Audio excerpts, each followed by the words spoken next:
I am making this video for Mental Health Awareness Week. This is to make people aware of what depression can do to you, what depression can feel like, and what depression can do to the people around you. This is not a cry for help. This is something that's happened in the past for me. But if it can help anyone who watches this, that is everything to me. That's all I want from this video, is to make awareness and potentially help people who may be going through something similar to what I went through a few years ago. Hi everyone, welcome back to my channel. Hope everyone's good. I want to keep this channel as a positive place to be and just good vibes all round. But this is a very close to home subject for me, and if this can help someone, then that is what means the most to me in this situation. As we get further on into the video, you will see where I'm coming from. This is going to be a very difficult video to film for me. I'm in a lot better place now, but it's just not very nice talking about it. If you are triggered by talking about mental health and self-harm and suicide, etc., please do not watch this video. If you feel like it could help you, then I really encourage you to carry on watching. And just a disclaimer, don't know why I'm clapping. I am not a qualified therapist or a doctor or anything like that. This is all just from my personal experience. Enough baffling, I think we'll just get into this. I want this to be the first and last video about depression that I make, because I want to help people, but I want my page to be full of positivity, and making videos primarily on mental health and depression for me isn't very beneficial, and I don't think it could be very beneficial for other people. I would prefer to create positive content that can make people feel better as kind of a subconscious way of making people feel better, rather than directly talking about issues, because I feel like that can create a lot more problems than help. Let's just get straight on into the video. I got diagnosed with depression in November 2019. I felt a lot better and as if it had gone away by August, September 2020, and I still struggle from day to day, but I'm 10 times better and wouldn't say that I still have depression now. It's just bad days and good days, which everyone has. The first kind of question that family members and friends will be like, why are you feeling this way? So I'm going to talk a little bit about why I think I drifted into that depression. It's all personal. If you do go through these things, it's not necessarily guaranteeing that you're going to go through depression. So just a little bit about me first of all. I was diagnosed with anxiety when I was 11. It affected me quite severely until I was about 15, and it affected me less but more in other areas, so my day-to-day life was a lot more normal. Now it is just certain experiences, and it affects me a couple of days a month, if that, so I feel very, very lucky and thankful for that. But I have also gone through a lot with it and learned how to cope with it over the years, because I'm 19 now, so I've had it for about 8 years. Itchy nose. But that's a whole nother story, but it does kind of link to the depression, because I think having that anxiety and always having that underlying mental health issue may have contributed to going actually into the physical depression stage, rather than feeling like I was okay and then just suddenly getting depression. I think they go kind of hand in hand for me. My mum and my dad are divorced. That happened when I was about 12. In the summer of 2019, I had just finished my A-levels. I was in that stage of my life. I had turned 18 in the July, and I had a little bit of a family mishap. I'm not going to go into details because that is my own personal situation. After that mishap, I felt very lost. I went and stayed with my dad, who I was already living with half and half, but I just went and lived with my dad full time. That contributed to it, but it wasn't the whole reason. In September, my boyfriend went to university, and I had been staying with him all over summer. He was my absolute rock, still is. I was on my gap year at this point because I had a place at uni, but I didn't want to go because of my anxiety. I felt like I couldn't live there. So I stayed at home, and I had 6 jobs on the go at once. I worked at a cafe, I worked as a florist, I was a personal trainer, I was a nanny, I was working for catering at events. I can't remember what the other one was, but it wasn't like full-time or anything, but all of them were part-time, mainly working in the cafe with a good group of people, which was really nice. But over time, over the next 2 months, I really started to struggle. It was going into winter, days were getting shorter. I was struggling because I felt like I didn't have too much support. I just felt myself drifting away from what I always knew was me. I was eating crap for every single meal. If you're new to this channel, I am a personal trainer and I love my fitness. That's my main hobby. Going into depression, I was eating chocolate and rubbish all throughout the day. I wake up, I'd have a Kit Kat, chocolate croissant, go to work, eat loads and loads and loads of shit. And then I'd get home, I'd have so many snacks, I wasn't hungry for dinner. And I'd eat a tiny bit of dinner and then I would just binge all evening, and I put on a lot of weight. For me, I find it quite difficult to put on weight. I had done until that point. Didn't really see it that much, to be honest, because I'd always been quite small my whole life. And when I started to put on weight, I was like, oh yeah, whatever, like it's gonna go away. I was still going to the gym 5 times a week, but I would go and I would lie down on the mats and I wouldn't do anything. I just had no motivation. I remember saying that to the doctors. I remember saying, I'm really struggling and I know I'm struggling because I have no motivation.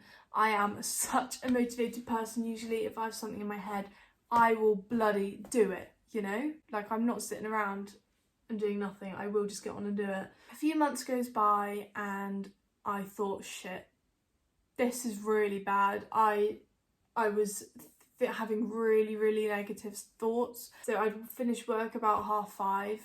I'd go to the gym until about 6:30. Accomplish nothing. Most days I didn't really want to go, so I'd just sit outside the gym in my car and then just drive straight home. I'd come home, eat my snacks, whatever, and I'd be asleep straight away. My life was sleeping and working and I had no time for myself. I didn't take care of myself. I didn't shower very often. Brushing your teeth is a massive task. You wake up in the morning and you do not want to get up. I was late every single day without fail because I didn't want to get up. I wanted to be asleep all the time, 24/7. I did not want to be awake. As this got bad, and I thought, right, something's actually really wrong here, I went to the doctors. I said, I'm feeling really down. I'm feeling really unmotivated. Help me. The lady who saw me was really good and she gave me a list of antidepressants. She said, you go and research these and choose which one you want to get if you do want to get some. She also gave me alternatives like counselling and stuff, but I have been through counselling since I was 12 and I just thought I'm gonna need more than just talking to someone. Like, this is bad, this is really bad. So I got the antidepressants around November time. It was when I was diagnosed. I didn't take them. I like my body being in a natural cycle. If I'm having really bad period pains, I won't take paracetamol, ibuprofen. I was just like, I don't want to take them. I wasn't against them. I had told my family, or some of my family, that I had antidepressants and they were just like, don't take them, you know, you're okay. They were being supportive. They weren't saying, you know, you're fine, get over it. They were like, you can get through this, you're really strong. Anyway, got to about Christmas time and everything was worse. I was self-harming. I didn't want to be here. I was trying to contact friends who could go on the black market and buy certain stuff. It was just, I wasn't myself. The one way that I can describe having depression is you're there, but you're not there. You're present and you're living, but that's not you. If you see what I mean? You can't control what you do or what you say. I've been brought up to always think before I speak. So if you're about to say something, think, is this a good idea? Like, think it through, don't just say. I didn't have that process anymore. I was just speaking. I was being verbally vile to people around me. I guess that was kind of my cry for help, which you can imagine didn't go down very well, because if someone doesn't understand what you're going through and you're just stood there being like, you're hot and I hate you, blah, blah, blah, they're going to react badly to it because they have no idea how it feels. Like, they don't know what's going on inside your head.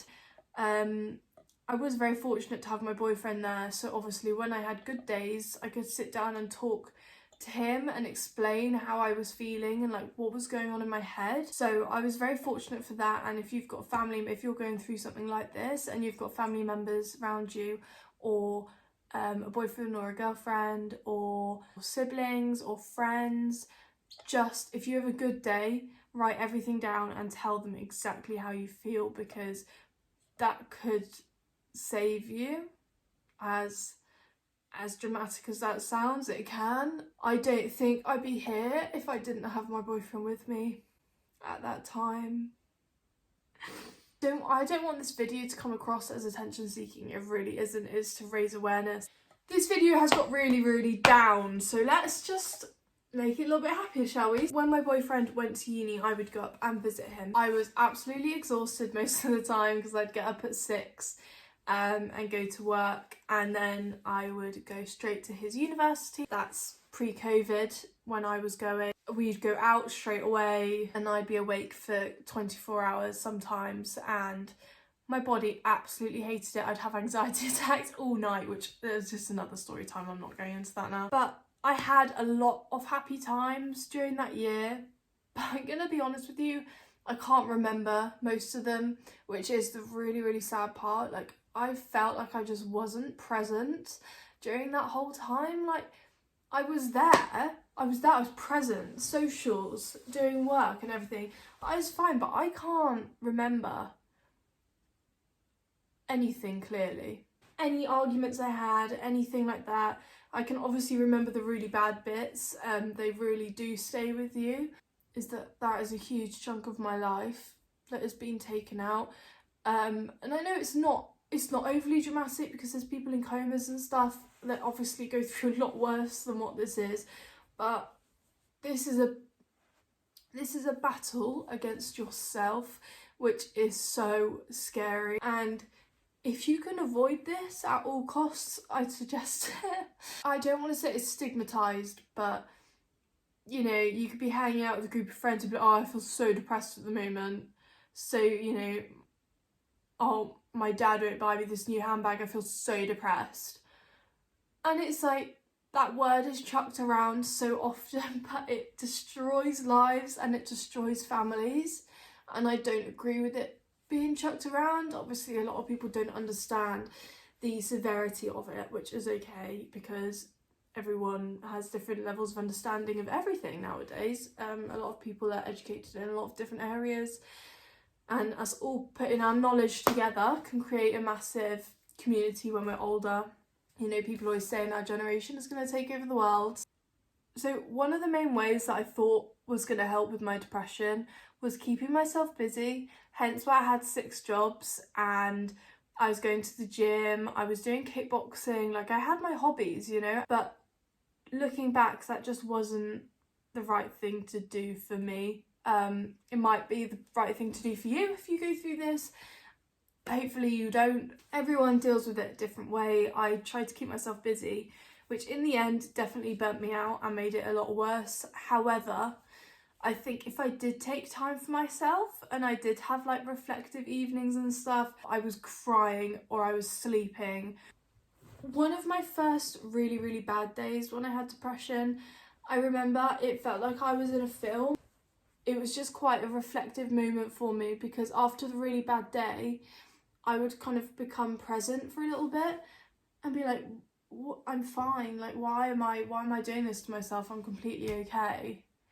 And it would be really weird and really disorientating. But at the end of that day, I would write down everything that had happened that day and how I was feeling. It was not a nice journal at all, and I still have it actually. I keep it so that sometimes I can read through it and remind myself how far I've come. But journaling and just keeping a record of how you're feeling does help. Not every day, only when you feel is right. There's people out there who will tell you to say positive affirmations and do some crystal stuff and do some journaling and tell yourself how much you love yourself. But when you're in that mindset, that does not cross your mind. For me anyway, it just did not cross my mind once. I didn't want to look after myself. I didn't want to do anything to help myself. I was in this pit and I couldn't get out. That was in my head. I was like, you're not getting out. This is you now forever. My brain was like, this is you. This is your life. Stick with it or get out. That was the mindset, which was really terrifying. Your own body telling yourself that is just, it's horrible.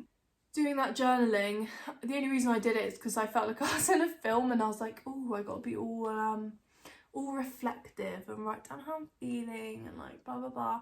But I started writing and I was like, shit, this is actually really helpful. Like just splurging everything's up here onto a page is so much more helpful than you think it's gonna be. That would be kind of one of the main things that really helped me. Another one is just telling people and getting help.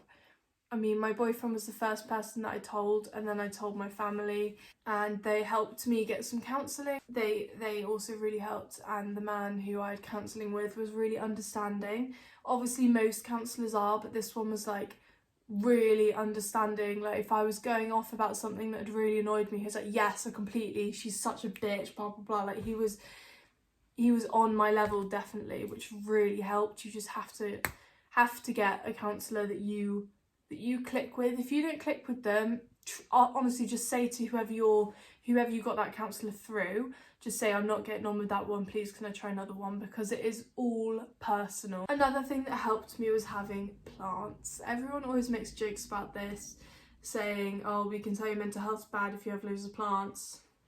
That's 2 out of my 20. But it's so true. You have to water them or they're gonna die. And if you've spent money on a plant or someone's bought you a plant, you're not going to let it die, are you? As small as it is, those changes make such a difference. If you don't have any plants, think of yourself as the plant, okay? You've got to hydrate, you've got to clean your teeth. With the medication side, I did start taking the antidepressants at around Christmas time 2019 and took them for a long time of 2020. The only reason I stopped taking them is because I forgot for 3 days and you have withdrawal effects from them. So after the 3 days, I'd already started getting the withdrawal effects. That means that if I started them again, I would have got the 2 weeks of induction effects, I'm going to call them because I don't know what they're actually called, again. So it technically would have been those 3 days plus the 2 weeks.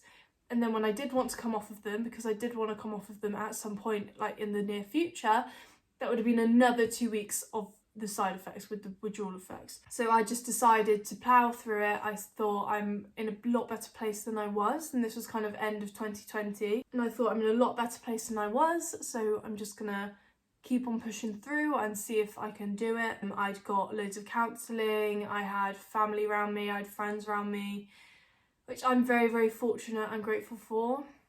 But don't ever think that antidepressants are necessarily a bad medication. They do not change who you are. They help you get out of a massive rut that you need to get out of. It is scary. It is fucking terrifying, to be honest. It is the scariest thing. If you have any family or friends going through it, you just need to be there for them. You need to make sure that they know you're there.